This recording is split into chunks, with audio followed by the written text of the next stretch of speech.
नमस्कार. सादर करीत आहोत ठाणे वार्ता. ठळक घडामोडी. महापौर शर्मिला पिंपळकर यांनी घेतला महासभा सभागृहाचा आढावा. ठाण्यात कलर म्युझियमला चालना, आमदार संजय केळकर यांच्या आयुक्तांशी चर्चा. आणि ठाणे महानगरपालिकेवर नियंत्रण नाही, श्वेतपत्रिकेची आमदार संजय केळकर यांची मागणी. आम्हाला फेसबुक आणि यूट्यूबवर फॉलो करायला मात्र विसरू नका.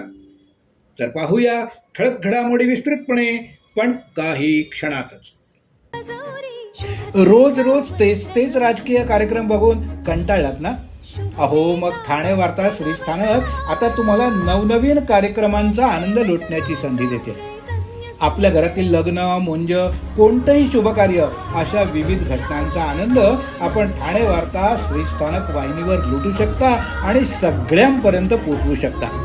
यासाठी फक्त एवढंच करायचं, या दूरध्वनी क्रमांकावर संपर्क साधायचा. आपले कार्यक्रम आमच्यापर्यंत सगळ्यांपर्यंत पोहोचवायचे.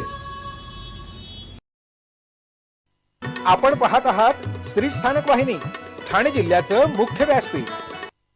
ठाणे वार्ता पहा श्रीस्थानक वाहिनीवर. आता सकाळी 9:15 पासून रात्री 9:15 पर्यंत ठाणे वार्ता, ठाण्यातील पहिलं दृकश्राव्य माध्यम. ठाणे वार्ता आणि श्रीस्थानक वाहिनीचं लाईव्ह स्ट्रीमिंग.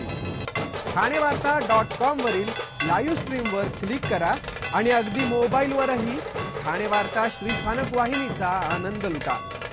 यासाठी आमचं ॲप डाउनलोड करा. ठाणे वार्ता पहा श्रीस्थानक वाहिनीवर. आता सकाळी 9:15 पासून रात्री 9:15 पर्यंत ठाणे वार्ता, ठाण्यातील पहिलं दृकश्राव्य माध्यम. आपण पाहत आहात श्रीस्थानक वाहिनी, ठाणे जिल्ह्याचं मुख्य व्यासपीठ. महाराष्ट्र नवनिर्माण सेनेचे अध्यक्ष राज ठाकरे यांनी आज उपमुख्यमंत्री एकनाथ शिंदे यांची सदिच्छा भेट घेतली. ठाण्यातील एकनाथ शिंदे यांच्या नंदनवन निवासस्थानी येऊन त्यांनी ही भेट घेतली.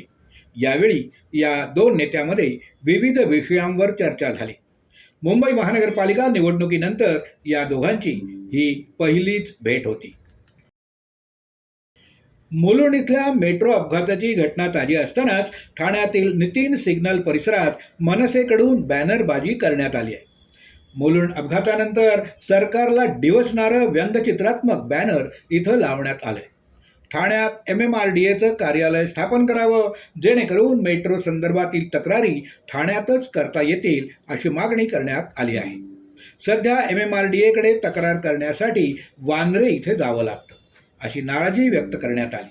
या बॅनरवर काळजी नसावी, दंड भरलाय, सस्पेंड झालोय, सगळं काही ठीक आहे, जीव गेला त्याचं काय, रायधन यादव, चिंता नको, विकास धडपडत पुढं चाललाय, हे 5 लाख घ्या आणि मेट्रोचा आनंद घ्या, अरे बापरे विकास डोक्यावर पडलाय, असा काही मजकूर लिहिण्यात आलाय.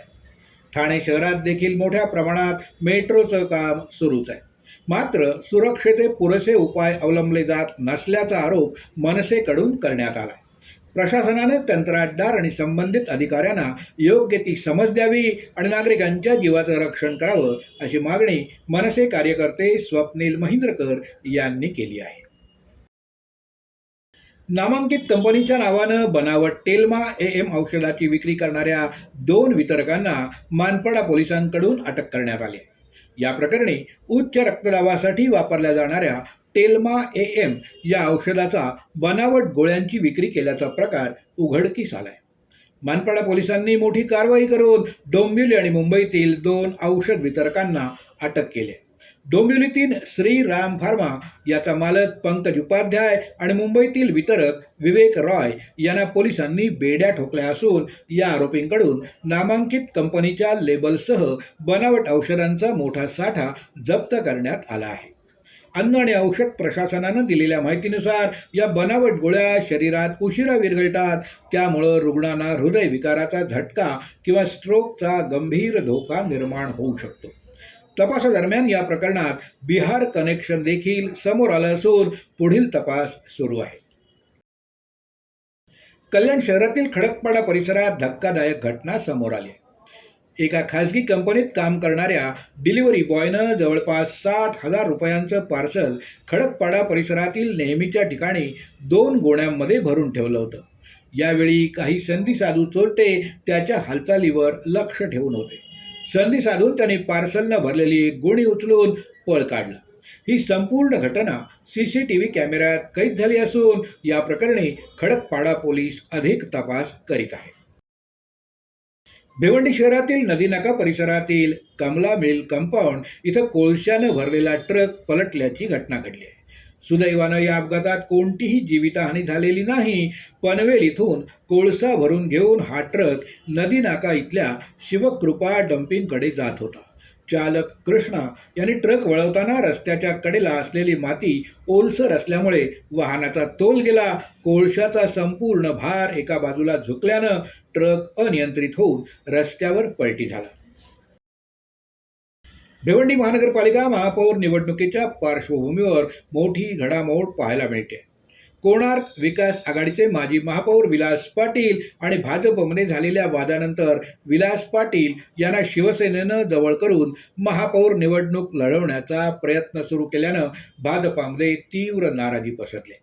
त्यामुळे भाजप शिवसेनेला मदत करणार नसल्याची चिन्ह दिसत आहेत, अशी सूत्रांची माहिती आहे.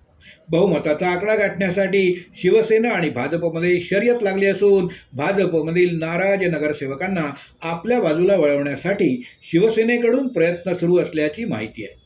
भाजपचे अनेक नगरसेवक शिवसेनेच्या संपर्कात असल्याचं देखील सूत्रांनी यावेळी सांगितलं. रोज रोज तेच राजकीय कार्यक्रम बघून कंटाळलात ना?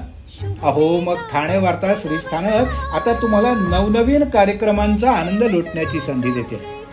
आपल्या घरातील लग्न, मुंज, कोणतंही शुभकार्य अशा विविध घटनांचा आनंद आपण ठाणे वार्ता श्रीस्थानक वाहिनीवर लुटू शकता आणि सगळ्यांपर्यंत पोहोचवू शकता. यासाठी फक्त एवढंच करायचं, या दूरध्वनी क्रमांकावर संपर्क साधायचा. आपले कार्यक्रम आमच्यापर्यंत सगळ्यांपर्यंत पोहोचवायचे. आपण पाहत आहात श्रीस्थानक वाहिनी, ठाणे जिल्ह्याचं मुख्य व्यासपीठ. ठाणे वार्ता पहा श्रीस्थानक वाहिनीवर. आता सकाळी 9:15 पासून रात्री 9:15 पर्यंत ठाणे वार्ता, ठाण्यातील पहिलं दृकश्राव्य माध्यम. ठाणे वार्ता आणि श्रीस्थानक वाहिनीचं लाईव्ह स्ट्रीमिंग ठाणेवार्ता.com वरील लाईव्ह स्ट्रीमवर क्लिक करा आणि अगदी मोबाईलवरही ठाणे वार्ता श्रीस्थानक वाहिनीचा आनंद लुटा. यासाठी आमचं ॲप डाउनलोड करा. ठाणे वार्ता पहा श्रीस्थानक वाहिनीवर. आता सकाळी 9:15 पासून रात्री 9:15 पर्यंत ठाणे वार्ता, ठाण्यातील पहिलं दृकश्राव्य माध्यम. आपण पाहत आहात श्रीस्थानक वाहिनी, ठाणे जिल्ह्याचं मुख्य व्यासपीठ. ठाणे महानगरपालिकेतील कंत्राटी कामगारांच्या सुविधा आणि किमान वेतनाबरोबरच प्रलंबित असलेली वारसा हक्क प्रकरणं प्राधान्यानं मार्गी लावणार असल्याचं आयुक्त सौरभ राव यांनी आमदार संजय केळकर यांना सांगितलंय. यावेळी आयुक्तांनी ठाण्यातील कलर म्युझियम प्रकल्पाला चालना देण्यासाठी संबंधित अधिकाऱ्यांना निर्देश दिले. आमदार संजय केळकर यांनी आज आयुक्त सौरभ राव यांची भेट घेऊन विविध समस्यांवर चर्चा केली. यावेळी आमदार संजय केळकर यांनी कंत्राटी कामगारांच्या समस्या आणि प्रलंबित वारसा हक्क प्रकरणाबद्दल चर्चा केली. महानगरपालिकेत कंत्राटी कामगारांची संख्या मोठी असून कंत्राटदार कामगारांची पिळवणूक करतायत. कामगारांना विविध सेवा सुविधांपासून वंचित ठेवून किमान वेतन देखील देण्यात येत नसल्याचं केळकर यांनी यावेळी सांगितलं. कंत्राटदारांनी नियमानुसार कामगारांना सुविधा द्याव्यात, किमान वेतन द्यावं, अन्यथा त्यांना काळ्या यादीत टाकावं अशी मागणी देखील केळकर यांनी आयुक्तांकडे यावेळी केली. प्रलंबित वारसा हक्क प्रकरणांची संख्या मोठी असून ती प्राधान्यानं निकाली काढावीत अशी मागणी करताना केळकर यांनी विविध महानगरपालिकांचे दाखले दिले. यावर आयुक्त सौरभ राव यांनी कंत्राटी कामगारांच्या प्रश्नाबरोबरच वारसा हक्काची प्रकरणं प्राधान्यानं मार्गी लावण्यात येतील असं स्पष्ट केलं. तसंच मालमत्ता विभागाच्या शहरात शेकडो मालमत्ता असून त्याचा वापर भलतेच लोक करत असून त्याचं भाडं देखील घेत आहेत. या बळकावलेल्या मालमत्ता त्वरित ताब्यात घेऊन संबंधितांना नोटिसा बजावाव्यात. तसंच ही मालमत्ता विभागाची श्वेतपत्रिका काढण्याची मागणी केळकर यांनी यावेळी केली. यावेळी आयुक्तांनी संबंधित अधिकाऱ्यांना कार्यवाहीचे निर्देश दिले. ठाणे महानगरपालिकेची सर्वसाधारण सभा येत्या 20 फेब्रुवारी रोजी आयोजित केली आहे. या पार्श्वभूमीवर महापौर शर्मिला रोहित पिंपळकर यांनी आज महासभेच्या सभागृहाची प्रत्यक्ष पाहणी करून तयारीचा आढावा घेतला. महापौरांनी सभागृहातील आसन व्यवस्था, ध्वनी प्रणाली, स्वच्छता, सुरक्षा व्यवस्था आणि इतर मूलभूत सोयीसुविधांची तपासणी केली. ठाणे महानगरपालिकेत सर्व पक्षीय 131 नगरसेवक निवडून आले असून याशिवाय 10 स्वीकृत सदस्य सभागृहात येणार आहेत. या पार्श्वभूमीवर एकूण सदस्य संख्या लक्षात घेता सभागृहातील आसन व्यवस्थेची महापौरांनी आढावा घेतला. सर्वसाधारण सभा ही लोकप्रतिनिधींसाठी महत्त्वाचं व्यासपीठ असून कामकाज निर्विघ्न आणि शिस्तबद्ध रीतीनं पार पडणं आवश्यक आहे. त्यामुळं तांत्रिक बाबी, ध्वनी व्यवस्था आणि प्रशासकीय तयारीत कोणतीही त्रुटी राहू नये याची दक्षता घ्यावी. तसंच महासभेच्या कामकाजाचा प्रारंभ बदललेल्या सूचनांनुसार राष्ट्रीय गीत अर्थात वंदे मातरम आणि राज्यगीतानं तर महासभेचा समारोप राष्ट्रगीतानं होणार असून ही ध्वनिफितीवर लावण्यात यावीत असं देखील महापौरांनी नमूद केलं. एकूणच सर्वसाधारण सभा सुरळीत आणि यशस्वीरित्यानं पार पडावी यासाठी प्रशासन सज्ज असल्याचं महापौर शर्मिला पिंपळकर यांनी सांगितलं. ठाणे महानगरपालिका क्षेत्रात अनेक विविध समस्या आहेत. लोकसंख्येच्या दृष्टीनं ठाणे महानगरपालिकेवर नियंत्रण राहिलेलं नाही. अनधिकृत बांधकामं मोठ्या प्रमाणावर होत आहे. पाण्याचा प्रश्न गंभीर होत चाललाय. ठाणे महानगरपालिकेनं मालमत्तेबाबत श्वेतपत्रिका काढावी. आईजीच्या जीवावर बाईजी उधार अशी परिस्थिती सध्या झाली आहे. महानगरपालिका बांधकाम करते आणि भलतेच लोक मालकी हक्क गाजवतात. ही गंभीर बाब असल्याचं आमदार संजय केळकर यांनी सांगितलं. फेरीवाला प्रश्न प्रलंबित आहे. या विषयात हात की सफाई सुरू आहे. ठाणे शहरात फेरीवाला धोरण अंमलात आणलं जाईल. अनेक बांगलादेशी फेरीवाले इथं असल्याचा मुद्दा देखील मार्गी लावला जाईल. आरोग्य सेवा महाग होता कामा नये. गरिबातल्या गरिबांना आरोग्य सेवा मिळालीच पाहिजे.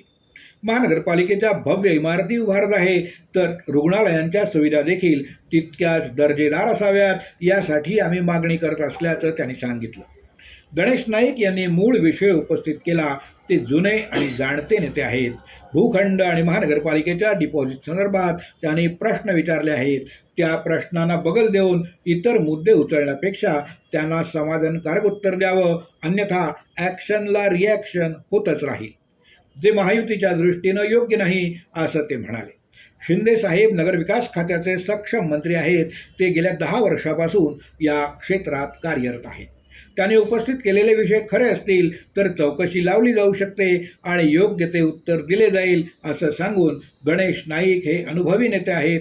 त्यामुळं त्यांनी काहीतरी सत्य असलेली माहिती समोर आणली असल्याचं यावेळी केळकर यांनी मत व्यक्त केलं. रोज रोज तेच राजकीय कार्यक्रम बघून कंटाळलात ना?